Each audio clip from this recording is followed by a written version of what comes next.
CySecK's journey, always has been building trust in the digital world. Cybersecurity cannot be solved in isolation.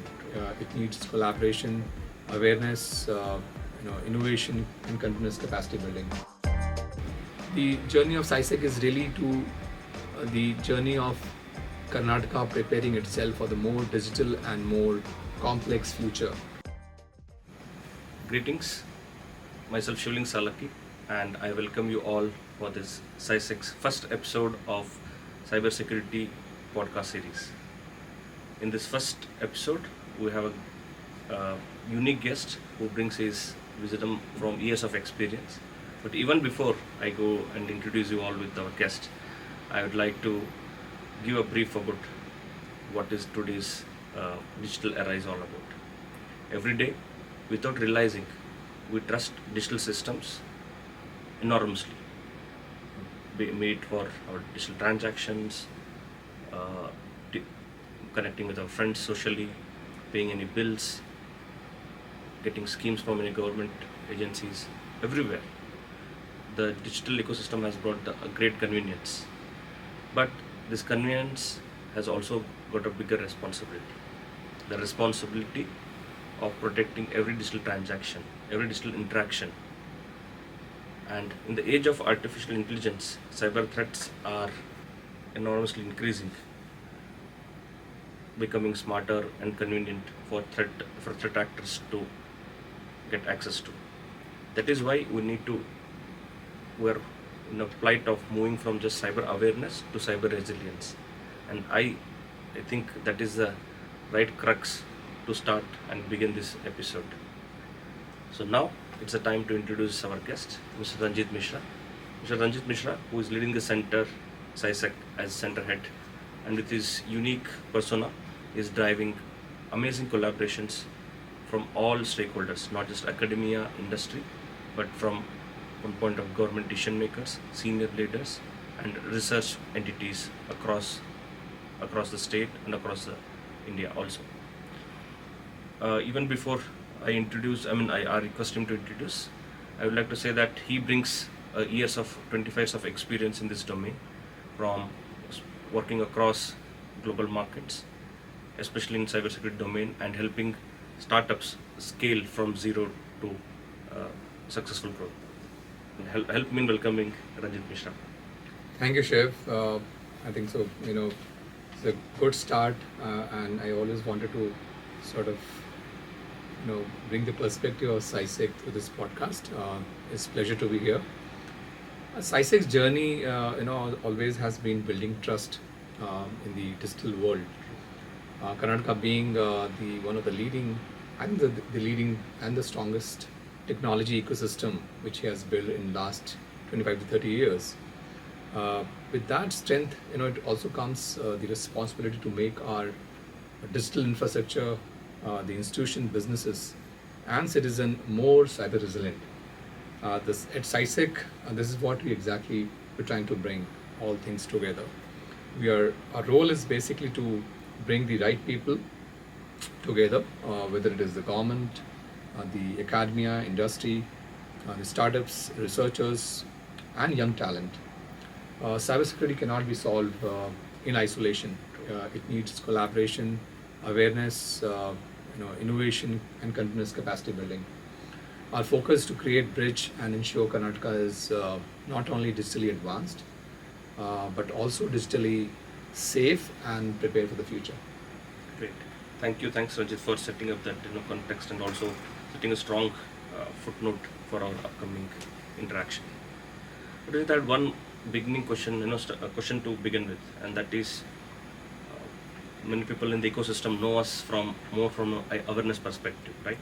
And since the phase 3 onwards, when you took the leadership of the center, you have systematically, but in a structured way, has tried to take the center from just awareness to cyber resilience. So can you throw some light and in details about this point? Sure. I can say you know that you've been part of the earlier version, and in the current version, I'm just to give everyone a perspective about CySecK. CySecK was established by Government of Karnataka in the year 2017 through the Department of Electronics, ITBT, Science and Technology, and is anchored at Institute of Science, which is a premium institute for science, through FSID. The idea was not to create another isolated cyber project, but to create a strategic platform for Karnataka's cybersecurity ecosystem. Cybersecurity needs more skilled people. We know that in the people process technology, people are the weakest link. So we need to focus more on the capacity building, the startup ecosystem. How do we sort of build indigenous technology through this startup ecosystem?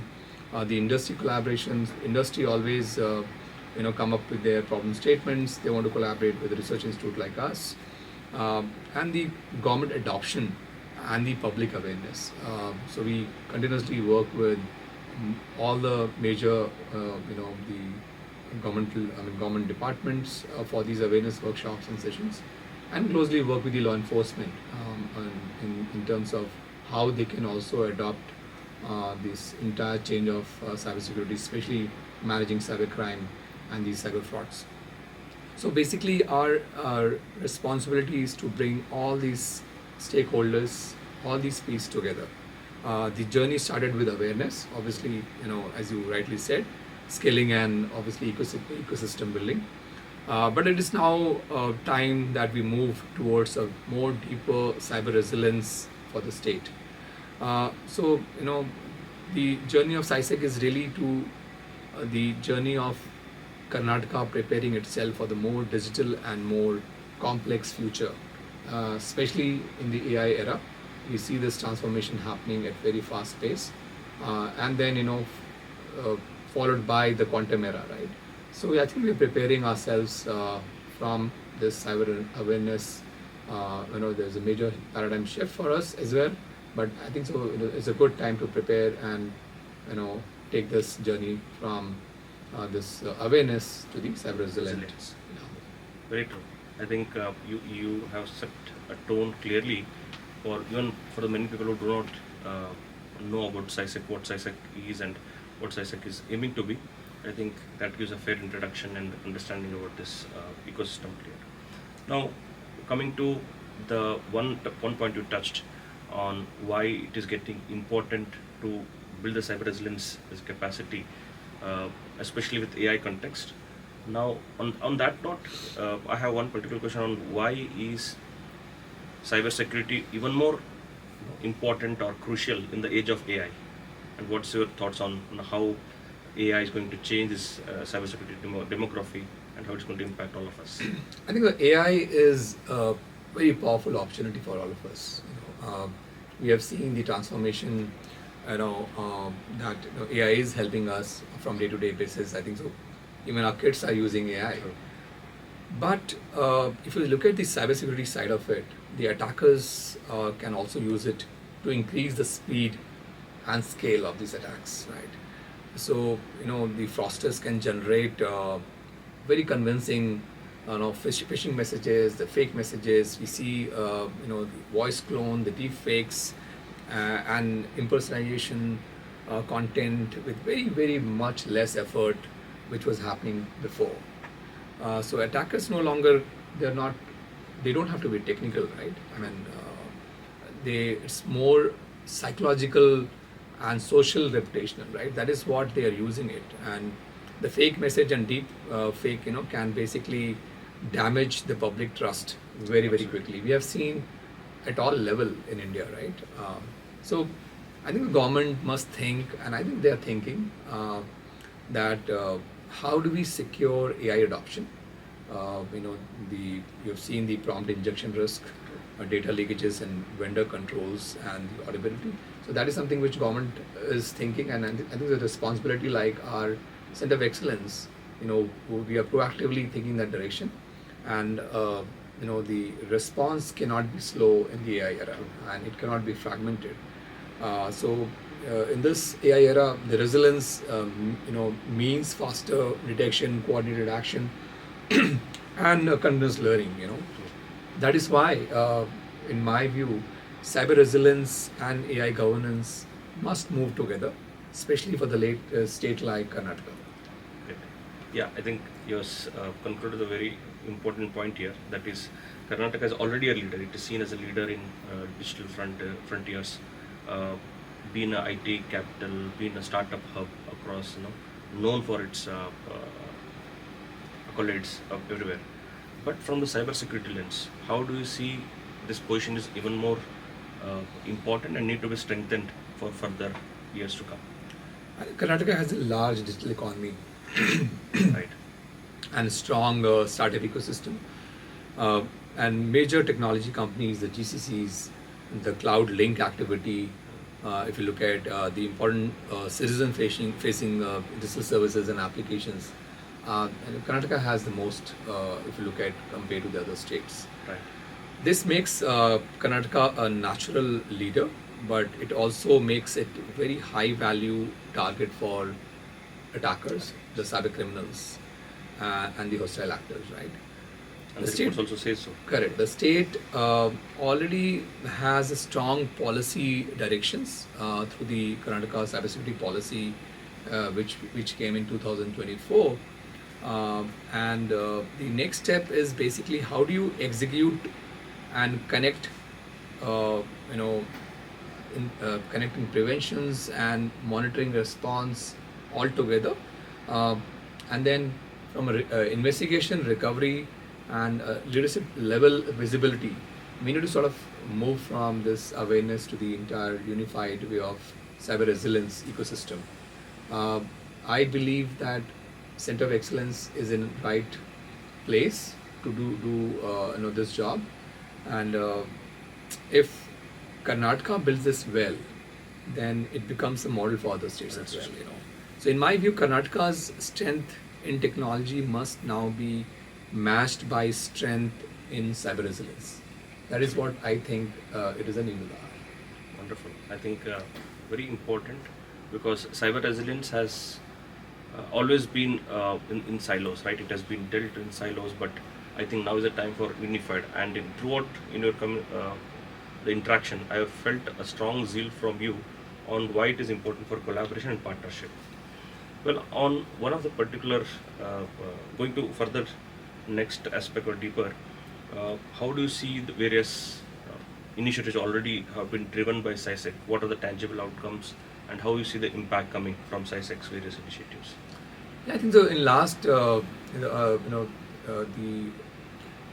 last version, I mean the version 3 of CySecK, and the last year, 2025-26 was the first year. We have worked across skill building, faculty development program, finishing school program, which is more industry led.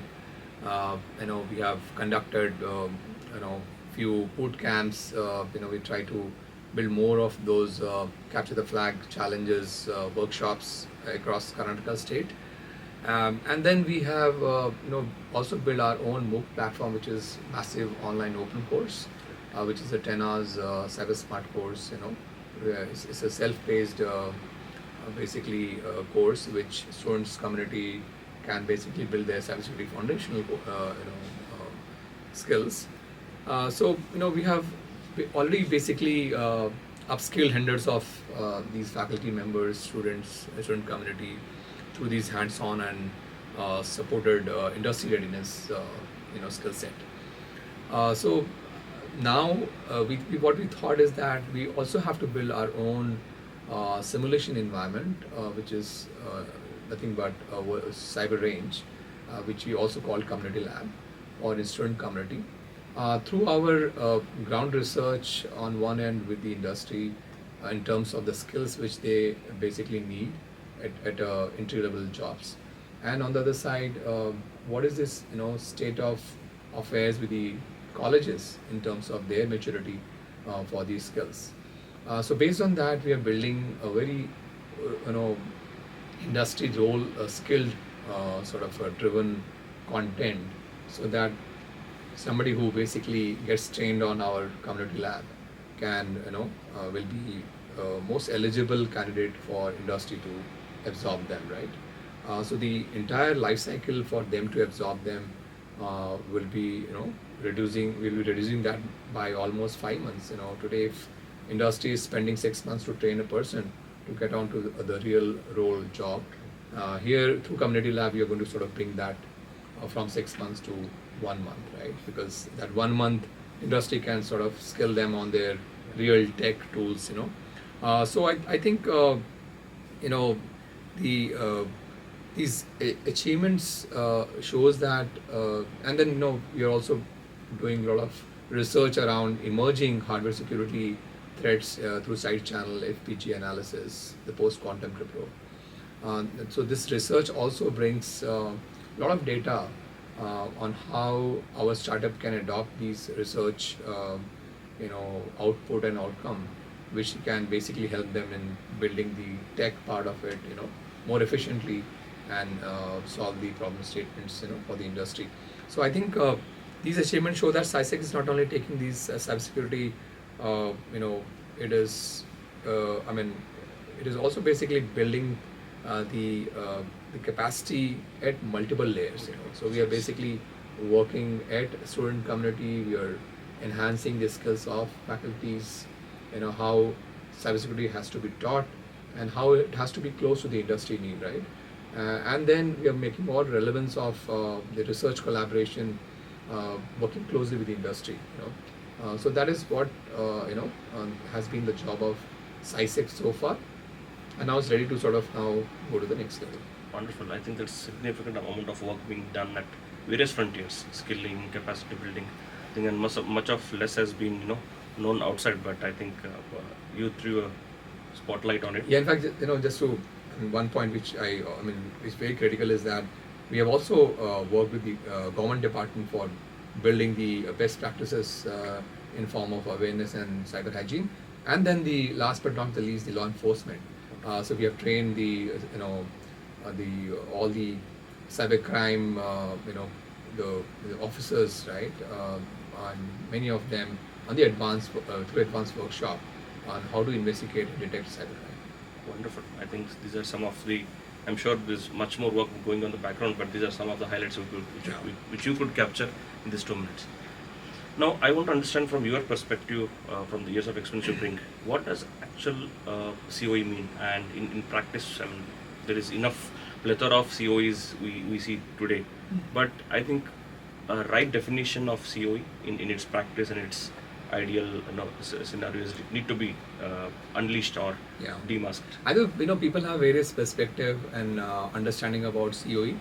COE is just not building a lab or a training program, right? It is an ecosystem engine. This engine connects the common priorities with academic research, industry use cases, startup innovation, and obviously, last but not the least, the talent development. So it creates a reusable model, playbooks, training modules, platform, dashboard and research output, and operating practices, right? So for Karnataka, the COE, helps convert this policy intent into the practical execution. Right. That is what COE, at least with our cybersecurity COE, which was established, that was the whole objective. How do we sort of transform this policy into real execution? The first step obviously has to be, in the capacity building, because India or the world needs more and more skilled cybersecurity talent, and that has been our forte. But from a industry point of view, we have to work closely with industry, and then the catalyst between the industry and the capacity building are our startup ecosystem. So we also have to sort of work closely with these innovators, who have this entrepreneurial mindset, who can basically catalyze and the bridge the gap between the industry need and skilling, right? So that is how we have been sort of working, and obviously, so we are building a very resilient ecosystem from between academia, government, startup, and obviously skilling. Wonderful. I think that's a very demystified version of what actual COE should look like. It's an ideal COE, and I think Center of Excellence for CySecK is rightly on the correct path. Moving to the next course of it, so the cyber resilience has been your prime focus. Building a cyber resilience at a state level has been one of your important vision. Now, how do you think it is going to impact? What are the next steps, and how it's going to be win-win for all of us at the state? Today, if you look at in government, cyber risk is often spread across many departments, uh, you know, tools and response channel. So this creates a delay and a limited visibility. Right. So it's very fragmented today. And that's the weakness or blind spot. Attackers take advantage of it, right? So the platform which we really vision is aimed to connect asset visibility, vulnerability intelligence. We want to have under a single stack. We want to have not only the all the asset discovery, inventory, the critical assets, but also basically want to bring the cybercrime, cyber fraud intelligence also under the same single stack, right? There'll be multiple layers of it, but we also want to, because in the AI era, we also want to do a AI threat monitoring. Then they have so many softwares used, so we want to also bring these secure code practices also in this single stack, and then through the cyber range exercise, and last but not the least, the leadership dashboards, right? Just imagine the IT minister or the IT secretary has a single dashboard to really understand, that what are our critical assets, who owns it, how are we monitoring, what are the risks, what are the vulnerabilities, how are we patching, and then at the other side we look at the cyber crime happened, how we have prevented, and then what is the way forward, right? So in a single view, we have every damn thing, right? So leadership should be able to see what is exposed, what is improving, what is stuck, and what decisions are needed, right? So this also puts responsibility on the ownerships, right? And that is what we are basically looking at. So I think first step is that we're trying to build a detailed project plan in terms of what is our existing state posture and how we can build this multiple layers through a single stack with all the leadership dashboards. Wonderful. I think I'm very convinced from the three-layer approach which you spoke of. One is at the lower level, it's best practice and awareness. From mid-level, it's unified efforts, and at the senior leadership level, it's about the dashboard which gives them the visibility. Yeah. Now, on the same point, I want to dive a little bit deeper and understand. With current advent of AI, there are multiple facets coming: deepfakes, misinformation, disinformation, online threats, stalking, so many things. I think there's a plethora of problems which are coming. And how do you think this effort of yours is going to probably mitigate or counter it? And what's your vision for going forward? I think cybercrime is no longer a small or isolated issue, right? The fraud network, the mule accounts, fake identities, phishing, deepfakes, and misinformation are increasingly connected, right? They are connected, right? So police and department needs shared intelligence, which is again the criminals, they take advantage of it, right? Because everybody works in silos, right? So we need shared intelligence. We need faster workflows, better coordination. Better coordination with not only within among the law enforcement, but also with banks, the telecom providers, the payment networks, and other relevant platforms, right? CySecK can support, we can support the capacity building here. We can build the cybercrime intelligence, framework. We can also help the law enforcement on training aspect of it. Then we can also build, technology-led investigation support in form of some of those tech, which has the AI flavor to it, right? So deepfake and misinformation can directly affect citizen. So which is why it has to be the top priority for government, right? So it basically affects the citizens. So it bring down the trust, right? Through this, major impact of cybercrime. So response need both, technology and also the communication discipline among the law enforcement through this intelligence sharing platform, right? So I think so. In my view is that as a center of excellence, our responsibility is also that citizen protection is the real end goal for us. I mean, obviously we are working at an enterprise level for training the student community to get job, but I think the end goal for us as a COE is that we need to protect our citizens, and then cybersecurity must translate into more safer services, and faster response and more confidence in the digital system itself, right? Please understand, when citizens are, they trust, I mean, the digital system, your economy enhances faster, right? So their trust in digital system is very, very important, and that's how we see that how COE can play a very important role here. Wonderful. I think especially the point on when the whole conviction of public enhanced over digital transactions when there is a trust factor, and I think that needs to be reclaimed today. That is missing, and I think CySecK is going to drive it in a very ample and rectified way. Coming closer to our discussions, and what is your vision for next few years to come, both at CySecK and state, as what you're going to achieve, and how do you envision this whole exercise? I mean, the vision is to help Karnataka, move from skated cyber initiative to a coordinated cyber resilience operating model. That's my vision next 5 years. This means stronger posture assessment. We need to do a better dashboard, more trained team, cyber range exercises, which is planned, AI red teaming capabilities. We need to build as a center of excellence, secure AI guidance and structured response playbooks. This is what would be part of my vision. So I want that next 4 to 5 years, Karnataka can package its learning as a reference architecture, toolkit, advisory model, and training framework for other states to, for other states and public policy institution. This creates a public value for Karnataka as a state as well, right? And also strategic value for center of excellence like us as a national thought leader.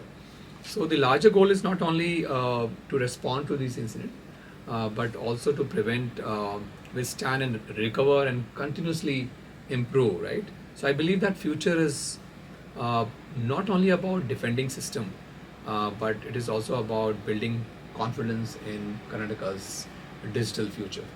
Wonderful. And that are pretty much convinced, and I have a closing question. Now, what is that one message which you would like to leave for all the stakeholders, be it government, citizens, decision makers, academia, researchers? One strong message for the vision which you carry. Yeah, I think so. The strong message would be a couple of things. I think so. We should look at cybersecurity is not no longer optional, right? It is a foundational to the digital trust, right? So, for CySecK, awareness was not just the beginning, right? But resilience, is basically the end goal for us. So Karnataka has the policy direction, technology ecosystem. We have the academic strength, startup base, institutional foundation to lead this. So I believe, CySecK's role is to bring these strengths together into more practical, measurable, and future-ready cyber resilience platform. That is what would be, that would be my one strong message, that cybersecurity is no longer optional. It is a foundational to the digital trust ecosystem. Absolutely. I think that's a very, very powerful message which you gave to all our viewers. And as a conclusion, I would say it's not an easy exercise which Ranjeet and his center is envisioning, because cyber resilience is need of the hour, both at state level, at national level, and at a larger level, because cybersecurity today is not just about tools, techniques, or the software. It's about bringing back the trust in people in every transaction, so that the country flourishes, the economy flourishes, and it has become inevitable. And I'm sure it is not going to be easy road for you, because bringing together the silos, the systems in silos, the ecosystem players who are working already in fragmented cusps, bringing them together for a unified mission is always challenging.